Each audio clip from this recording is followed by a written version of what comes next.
Moscow पर ल्यूटी drone से attack किया गया। डोमोडेडोवो में भी एक बड़ा ड्रोन अटैक अंजाम दिया गया है। मॉस्को के पास रेमेंस्कोय में बड़ा हमला हुआ है। कई ड्रोन्स को रूस ने मार गिराया है और अब रूस की तरफ से जो ताजा जानकारी सामने आ रही है उसके मुताबिक कुल 91 ड्रोन्स रूस ने मार गिराए हैं और 337 ड्रोन अब तक टोटल, यानी पूरे यूक्रेन में जिस तरह से ड्रोन अटैक किए गए हैं, टोटल 337 ड्रोन्स रूस ने मार गिराए। ड्रोन हमले को लेकर एक और बहुत बड़ी खबर आ रही है। ड्रोन अटैक पर रूस के विदेश मंत्रालय का बयान आ गया है। ऑफिशियल स्टेटमेंट में क्या कहा गया ये आप देखिए।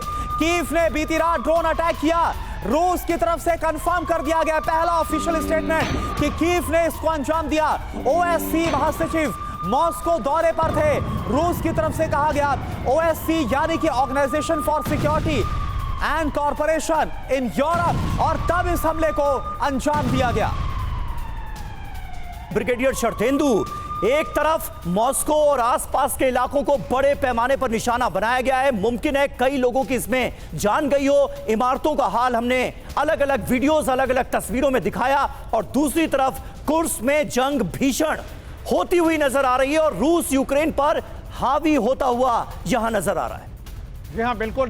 जिस तरीके से कुर्स की लड़ाई चल रही है, कुछ दिनों की बात है जब कुर्स को पूरी तरीके से रशियन आर्मी कैप्चर कर लेगी। और मेरा मानना है कि सीज फायर से पहले पहले ये होता हुआ नजर आ रहा है। और साथ में जो हमले होने वाले हैं वो कीव के अलावा ओडेशा एक बहुत बड़ा प्रांत है जो कि कोस्टल एरिया से जुड़ता है, ब्लैक सी को कंट्रोल करता है। वहां भी मैं उम्मीद करता हूं कि रशियन अटैक जारी रहेगा। कंसोलिडेशन 4 स्टेट का जारी रहेगा। ओडेशा पे हमले होंगे, कीव पे हमले होंगे और इस तरीके से यूक्रेन की पूरी तरीके से कमर तोड़ी जाएगी सीज फायर होने से पहले पहले। लेकिन रशिया को एक चीज समझना पड़ेगा, एक तरफ आप पुतिन के गुड टर्म्स में हैं, आपको साथ में पीस प्रोसेस को भी आगे बढ़ाना पड़ेगा। किसी भी युद्ध का अंजाम इनडेफिनिट पीरियड नहीं होता है। आपने 4 स्टेट कैप्चर कर रखे हैं, 20% टेरिटरी कैप्चर रखिए, कुर्स को आप कैप्चर करिए, बेलग्राद की सिक्योरिटी इंप्रूव करिए और एक तरीके से जो यूक्रेन है वहां पे जेलेंस्की को हटा के अपने मनचाही सत्ता लाएं। ये यहाँ पे एक अल्टीमेट एम होना चाहिए।